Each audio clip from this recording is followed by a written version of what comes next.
Hello friends, आज की video में आपका स्वागत है। आज मैं आपको एक्वेरियम प्लांट के रेड करने के बारे में बताऊंगा। जो आपके एक्वेरियम प्लांट जो रेड प्लांट होते हैं और वो रेड नहीं होते, वो ग्रीनिश में चल रहे होते हैं, तो आपको मैं उसके बारे में बताऊंगा कि आप उस एक्वेरियम प्लांटों को रेडिश कैसे कर सकते हैं जो आपके एक्वेरियम में रेड कलर नहीं आ पा रहे हैं।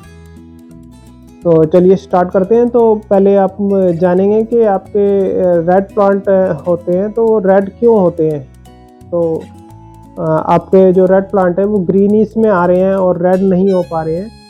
तो पहले तो आप उसके बारे में जानेंगे वो रेड कैसे होते हैं और क्या चाहिए होता है उसको। तो चलिए, तो पहले उसके बारे में बताता हूँ कि आप जैसे हमारी ये जो ग्रीन प्लांट होते हैं, हमारे जो ग्रीन पत्तियाँ होती हैं उसमें जो प्रकाश संश्लेषण की क्रिया होती है तो वो क्लोरोफिल बनाते हैं, जो ग्रीन कलर इनहेंस करता है पत्तियों पे। जो क्लोरोफिल का उसका पार्ट भूमिका होती है। जबकि उसी के साथ में जैसे ये रेड प्लांट है हमारे, तो रेड प्लांट में जो ये रेडिश कलर आता है वो कैरोटीन की वजह से आता है। तो कैरोटीन भी एक प्रोटीन होता है, जैसे प्रकाश संश्लेषण की क्रिया में ये जो क्लोरोफिल की बजाय कैरोटीन बनाता है। तो ये कैरोटीन होता है, ये कैराटीन नहीं है जो अब बालों में आप डाई हुई में यूज़ का होता है और बालों की ग्रोथ के लिए होता है, वो नहीं है, उसी से रिलेटिव है। और ये कैरोटीन है, तो कैरोटीन बनाता है। तो जैसे आपके एक्वेरियम पर प्लांट है वो ग्रीन प्लांट है, ग्रीन प्लांट तो अच्छे चलते हैं और उसी के साथ में आपने रेड प्लांट लगा रखे हैं, तो रेड प्लांट रेड नहीं होके वो ग्रीनिश में चल रहे होते हैं। जैसे हमारा ये रेड कैबेम्बा प्लांट है, ये अधिकतर आपने जैसे एक्वेरियम में लगाते हैं तो ये ग्रीनिश में चल रहे होते हैं। तो आपको सोचते हैं कि मैंने तो रेड कैबेम्बा लगा रखा है, वो ग्रीनिश कैसे हो गया। तो और साथ में आपने जो ग्रीनिश प्लांट लगा रखे होते हैं तो वो उसके अनुसार आपने उसमें फर्टिलाइज़र और उसके हिसाब से दे रखा होता है। तो जो कंडीशन आपने ग्रीन के अनुसार दे रखी है तो वो रेड प्लांट भी उसी साथ में लगा रखे होते हैं, तो उसमें नहीं चल पाता। तो आप ग्रीन जो होते हैं वो तो क्लोरोफिल बना के ग्रीन पत्तियां बना लेते हैं, और साथ में हमारे ये जो रेड प्लांट होते हैं ये भी क्लोरोफिल बनाना स्टार्ट कर देते हैं और ये रेडिश को छोड़कर और ग्रीनिश में आना चालू हो जाते हैं। तो चलिए हम स्टार्ट करते हैं कि ये हमारे जो रेड प्लांट है वो क्लोरोफिल की बजाय हमारा कैरोटीन बनाना स्टार्ट कर दे। तो चलिए उसके लिए क्या क्या कंडीशन लगेंगी, तो सीरियल वाइज बताता हूँ मैं आपको। तो सबसे पहले तो हमारा है लाइटिंग। तो लाइटिंग में आप इसके ब्राइट लाइट और अच्छी लाइट देना ज़रूरी है, और कोशिश करें कि आपकी जो लाइटिंग होती है, ऊपर लाइटिंग होती है, वाइट लाइट ना दे। जो वाइट लाइट CFL होती है या LED वाइट होती है वो ना दे के आप रेड, ग्रीन और ब्लू इन 3 लाइटों का कॉम्बिनेशन दे। तो आपका जो रेड प्लांट होगा वह रेडिश कलर इन्हेंस करना चालू कर देगा, वो कैरोटीन बनाना चालू कर देगा, और आपके प्लांटों की ग्रोथ तो थोड़ी कम रहेगी मगर आपका प्लांट रेडिश में ज़्यादा चलेगा। और साथ में ही आप उसमें थोड़े टाइम के लिए आप वाइट लाइट भी यूज़ कर सकते हैं। जैसे अब मैं दिखा देना चाहता हूँ, ये देखिए मेरा ये प्लांटेड एक्वेरियम है, इसमें ग्रीन, रेड एंड ब्लू इसका कॉम्बिनेशन चल रहा है, और साथ में मैंने CF LED लाइट 2 वाइट भी लगा रखी है। देखिए मैं ये बंद करता हूँ, ये वाइट मैंने ये बंद कर दिया है। आप देख सकते हैं मेरा ये कैसा हो रहा है। ठीक है, इसमें आगे की साइड ग्रीन है, बीच में ब्लू लाइट है, और इधर इस साइड में ये रेड है। तो 3 ये LED ट्यूबलाइट है, 4 फुट की मैंने लगा रखी है, इसकी वीडियो मैंने डाल रखी है। तो ये चल रही है। बाकी मैंने 2 LED लाइट अलग से लगा रखी है वाइट वाली, वो इनकी ग्रोथ के लिए होती है थोड़ा सा। और ये देखिए आप कैसे दिख रहा है। तो लाइटिंग के लिए मैंने बता दिया है, लाइटिंग आपको कैसी देनी है। और इसके घंटे कोई निश्चित नहीं है, आपको जितना ठीक लगे उतना दे सकते हैं, 8 घंटे, 10 घंटे, 12 घंटे, जैसे भी हो आपका प्लांट जैसे चल रहा है उस हिसाब से दे लाइटें। और दूसरा पॉइंट्स है हमारा फर्टिलाइज़र। तो फर्टिलाइज़र इसमें कैसे देना है आपका, अगर जैसे ये बेस आपने जो सब्सट्रेट मार्केट में आती है वह दे रखी है, वैसी बना उससे बना रखा है बेस, तो आपको ऑल इन वन फर्टिलाइज़र तो देना ही होगा। वह भी हफ्ते में एक दो बार तो आपको उसकी डोजिंग करनी पड़ेगी। साथ में आप हफ्ते 15 दिन के आसपास जब अगर वैसा फर्टिलाइज़र दूसरा दे रहे हैं तो उसके साथ में 15 दिन में एक बार ये डोजिंग करनी है, तो इसकी डोजिंग करनी है। और जैसे आपने ये मैंने बेस बनाया वर्मी कंपोस्ट और ग्रेवल से बना रखा है, तो इसमें ऑल इन वन फर्टिलाइज़र नहीं चलेगा, क्योंकि इसमें पहले से ही वर्मी कंपोस्ट में काफ़ी फर्टिलाइज़र होते हैं यूज़, NPK वगैरह सब होता है, तो धीरे धीरे वो रिलीज़ करता रहता है। तो हमने ऑल इन वन नहीं यूज़ किया, हम सिर्फ ये हफ्ते में एक बार इसको हल्का सा डालते हैं, बिल्कुल हल्का सा, और इसका रिज़ल्ट भी 2 हफ्ते के बाद दिखाई देता है। आप ये फर्टिलाइज़र डालोगे और आप सोचोगे कि 2 या 3 दिन में हमें रिज़ल्ट दिखाई देगा, ऐसा नहीं है। एक बार डोजिंग करोगे तो इसका रिज़ल्ट 15 दिन के आसपास दिखाई देगा। तो ये फर्टिलाइज़र के बारे में हो गया। तो चलिए हम तीसरे पॉइंट पर चलते हैं। तीसरा पॉइंट है हमारा नाइट्रेट लेवल। नाइट्रेट लेवल आपका मतलब बिल्कुल लो रहना चाहिए। तो उसके लिए अब जैसे हमारे फिशेस ज़्यादा आएंगे इसमें, तो इसमें नाइट्रेट लेवल बढ़ता ही रहता है, मतलब बढ़ सकता है ज़्यादा से ज़्यादा। मगर अगर प्लांट चल रहे हैं तो वो नाइट्रेट लेवल को भी कंट्रोल करते हैं, मगर उसके बाद भी हम अगर दिक्कत होती है तो हफ्ते में आप 50% पानी चेंजेस कर सकते हैं। और आप सोचोगे कि हमने फर्टिलाइज़र तो 15 दिन में एक बार दे रहे हैं, और क्या कहते हैं आप, और पानी चेंजेस हफ्ते में एक बार करेंगे तो आपको फर्टिलाइज़र निकल जाएगा। तो ऐसा नहीं है आपका। जैसे ये आयरन की डोजिंग है, ये आप जब डालोगे तो एक दिन या 2 दिन के अंदर ही वो नीचे बैठ जाता है, और थोड़ा सा सतह पे चिपक जाता है, जैसे पत्तियों पे भी चिपका रहेगा, थोड़ा ब्राउन कलर में चिपका रहेगा, तो वह नहीं निकलेगा, ये नीचे बैठ जाता है आयरन, और बाकी फर्टिलाइज़र भी नीचे बैठ जाते हैं। तो नाइट्रेट लेवल के लिए आपको पानी चेंजेस करना पड़ेगा। जैसे ये फिश वेस्ट मछलियाँ होती हैं तो फिश वेस्ट करती हैं, तो उससे नाइट्रेट लेवल बढ़ता है। और अगर आप मछलियाँ कम रखेंगे, 1-2 फिशेस डालेंगे, कम फिशेस डालेंगे, तो पानी आप 15 दिन में चेंज कर लें 50% या 40%, तो आपके प्लांट थोड़ा रेडिश होने लग जाएंगे। तो लो नाइट्रेट लेवल हो गया ये हमारा। और 4th पॉइंट है हमारा, तो 4th पॉइंट है हमारा तो CO2 की डोजिंग। तो CO2 ऐसा कुछ नहीं है कि कंपल्सरी आपको देना ही है। आपको अगर आपका बेस ये वर्मी कंपोस्ट वगैरह से बना हुआ है तो CO2 आपको देने की ज़रूरत नहीं है, क्योंकि वर्मी कंपोस्ट के नीचे से ही बबल्स गैसेस निकलती रहती हैं, तो वे आपके प्लांट एब्जॉर्ब करेंगे, तो आपको एक्स्ट्रा CO2 देने की ज़रूरत नहीं पड़ेगी। ये देखिए मैंने इसमें CO2 एक ही बार लगाई थी, वो भी मेरी CO2 उससे बनी थी, ये पीस से और शुगर से बनाई थी हमने, तो वो एक ही बार लगा रखी थी, तो थोड़े दिन चली थी, तो उसके रिएक्शन ज़्यादा हो रहा था, क्योंकि हमारे ये प्लांट्स है ना ज़्यादा ही रूट्स ऊपर फेंकने लग गए थे, तो वो देखने में अच्छे नहीं लग रहे थे, सारी जगह से रूट्स निकल आई थी, तो हमें अच्छा नहीं लग रहा था। तो अब जब से हमने CO2 बंद करी है तो ये रूट्स यहाँ इनकी तनों पे रूट्स निकलना बंद हो गई है। रूट्स सिर्फ बेस में जा रही है, सीधी बेस के नीचे ही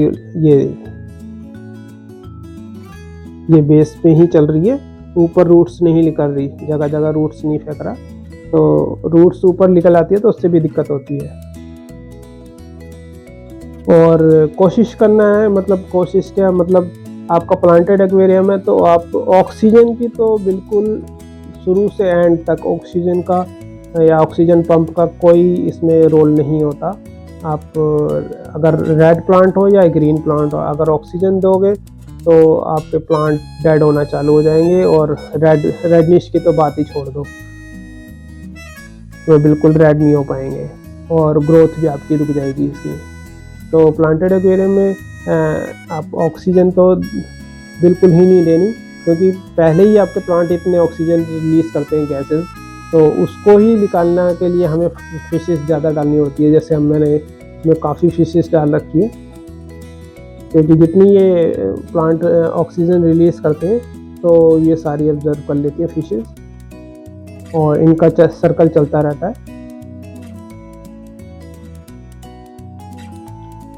तो चलिए, ये पॉइंट्स हो गया है, अगले पॉइंट्स पे चलते हैं। तो अगला पॉइंट्स हमारा 5वां पॉइंट्स है, जो अगला पॉइंट है तो वह वाटर पैरामीटर।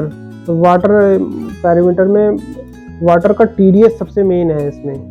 आपके अगर प्लांट ये रेडिश नहीं हो रहे हैं तो आपका ये TDS आप उसमें चेक करें, TDS आपका काफ़ी ज़्यादा होगा। TDS आप मेंटेन करके रखें, क्योंकि अलग अलग TDS पे ये अलग अलग कलर एनहेंस करेंगे प्लांट आपके। जैसे हमारा ये एक्वेरियम है, ये 130, 40, 50 मतलब 150 के आसपास ही इसका TDS मैं बना के रखता हूँ, और इससे ऊपर नहीं जाने दे रहा। और TDS आपको अगर प्लांट को रेडिश रखना है, थोड़ा सा और कलर अच्छे लाने हैं, तो आपका TDS 125 से लेकर 250 के नीचे अंदर ही रहने चाहिए। उससे ऊपर जाएंगे तो आपके प्लांट ग्रीनिश शेड लेना चालू कर देंगे, रेडिश पे नहीं आएंगे, क्योंकि ये आयरन अब्जॉर्ब नहीं करेगा उस टाइम। तो आपका TDS उसमें महत्वपूर्ण भूमिका निभाता है। सबसे मेन इम्पोर्टेंट रोल TDS का है। अगर TDS आपका हाई रहेगा तो इसमें जो प्लांट्स की पत्ते हैं वो ग्रीनिश होना चालू कर देंगे, और जो प्रकाश संश्लेषण की क्रिया होगी उसमें क्लोरोफिल बनाना चालू करेंगे ये प्लांट्स, और ये ग्रीनिश में आ जाएंगे। तो TDS में एक बार आपका ये अपने एक्वेरियम में भी चेक करके दिखा देता हूँ। ये TDS मीटर है, ये ऑनलाइन 200-250 रुपये का मिल जाता है। तो ये देख सकते हैं, ये चेक करते हैं, ये डुबा दिया, तो ये होल्ड करते हैं इसको।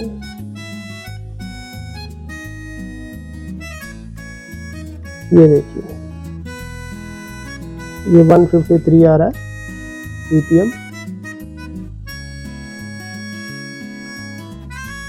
तो ये इसका TDS 125 से लेके आप 250 के अंदर रखें, और TDS को चेक करते रहें, किस TDS पे आपका कैसे कलर में आ रहा है। जो प्लांट है, रेड प्लांट की कलर कैसे हो रहे हैं। जैसे हमारा ये है, ये TDS थोड़ा सा और डाउन जाएगा तो ये हमारा प्लांट थोड़ा और गाढ़ा कलर में आने चालू हो जाएगा, और TDS थोड़ा सा अभी और एनहेंस होगा। जैसे 170 पे आएगा तो ये थोड़ा सा लाइट रेड में आना चालू हो जाएगा, ये मिनी रेड है।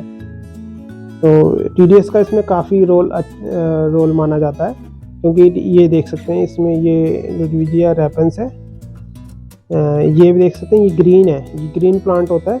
मगर इसको जो कंडीशन दूसरी मिलती है, जैसे हमने रेडिश वाली कंडीशन दे रखी है और आयरन की डोजिंग दे रखी है, तो उसकी वजह से भी ये ग्रीन प्लांट रेडिश में आ रहा है।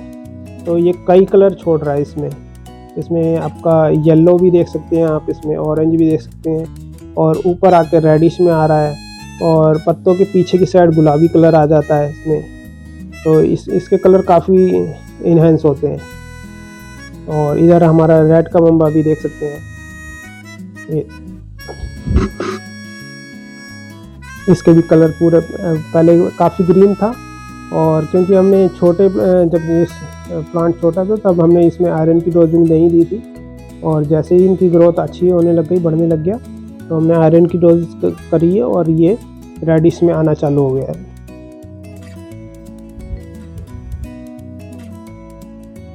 तो चलिए, ये TDS के बारे में हो गया। तो नेक्स्ट पॉइंट है हमारा इसका टेम्परेचर। तो वाटर का टेम्परेचर क्या रहना चाहिए। तो ये हमारा एक्वेरियम अधिकतर 30-31 के आसपास चल रहा था, जिसमें हमने शुरू से लगा रखा था, मगर अब अक्टूबर का महीना चल रहा है आ गया और इसमें टेम्परेचर डाउन होना स्टार्ट कर दिया है। तो ये देख सकते हैं हमारा टेम्परेचर 28.8 हो गया। इसका सेंसर इधर डला हुआ है, ये रेड कमंबा के पीछे लगा हुआ है सेंसर। आगे सफ़ेद सा दिखाई दे रहा है, चमक रहा है जो लाइट पड़ रही है इसमें। और ये देख रहे हैं 28.8। तो अक्टूबर का है, अब ये सर्दियाँ आ रही हैं, हम इसको थोड़ा सा ऊपर ही रखेंगे, अभी भी 29-30 के आसपास ही रखेंगे, क्योंकि अब हम इसमें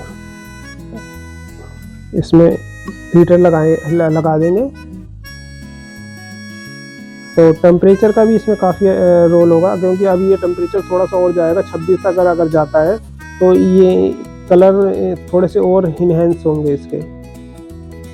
मगर उसमें 26-27 पे हमें एल्गी के चांसेस ज़्यादा हो जाएंगे। हेयर एल्गी लग सकती है इसमें, हेयर एल्गी और ग्रीन एल्गी आना स्टार्ट हो जाएगी। या तो हम इसको 24 पे रखें सर्दियों में, और या तो हम 30 पे रखेंगे इसको। तो हमें 30 ज़्यादा प्रेफर करता है, क्योंकि हमारी फिशेस उसमें अच्छी चलती हैं। 24 में उनको दिक्कत होती है फिशेस को, तो वो सुस्त पड़ जाती हैं। और 27 में हमारे इसमें मछलियों को भी दिक्कत होती है और एल्गी की प्रॉब्लम आती है, क्योंकि मछलियों में फंगस लगने की ज़्यादा होती है दिक्कत, और प्लांटों में एल्गी पड़ जाती है। तो ये मैंने कुछ पॉइंट बताए हैं जिससे आप अपने एक्वेरियम के प्लांट्स को रेड्स कर सकते हैं। मैंने पिछली वीडियो में कुछ बताया था, जिसमें कमेंट्स आ रहे थे कि आप प्लांट लगा तो देते हैं, मगर ऐसे रेडिश नहीं हो रहे हैं। तो रेडिश के लिए आप जैसे मैंने बताया, थोड़ा सा उसका देखें, और बाकी वीडियो भी देखें, और थोड़ा सा गूगल पे भी आप सर्च कर सकते हैं कि क्या चाहिए। मगर सबसे ज़्यादा तो आपका एक्सपीरियंस के आधार पे, आप जैसे एक्सपीरियंस होता जाएगा वैसे वैसे आपको इसकी नॉलेज बढ़ती जाएगी, तो आपको अंदाज़ा लग जाएगा कि आपके प्लांट कब रेड होते हैं और कब ग्रीन निश में आ रहे हैं, और कैसे कैसे इसकी ग्रोथ चल रही है।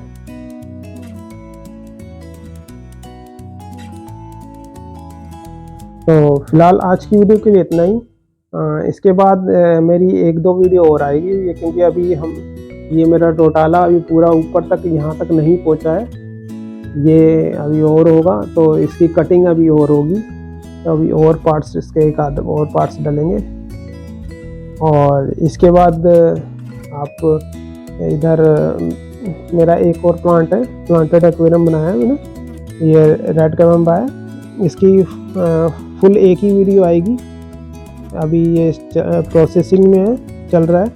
ये फुल्ली रेड है, इसमें भी देख सकते हैं रेड कमंबा ग्रीन हो रखा है, क्योंकि अभी इसमें आयरन की डोजिंग नहीं हुई है।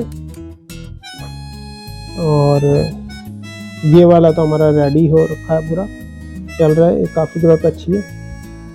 इसमें हमने बैटा फिश डाल रखी है।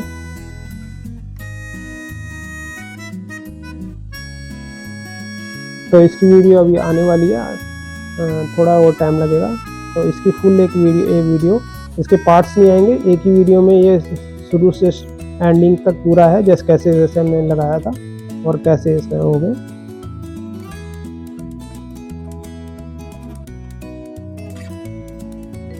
तो आज की वीडियो में इतना ही, मिलते हैं अगली वीडियो में, बाय।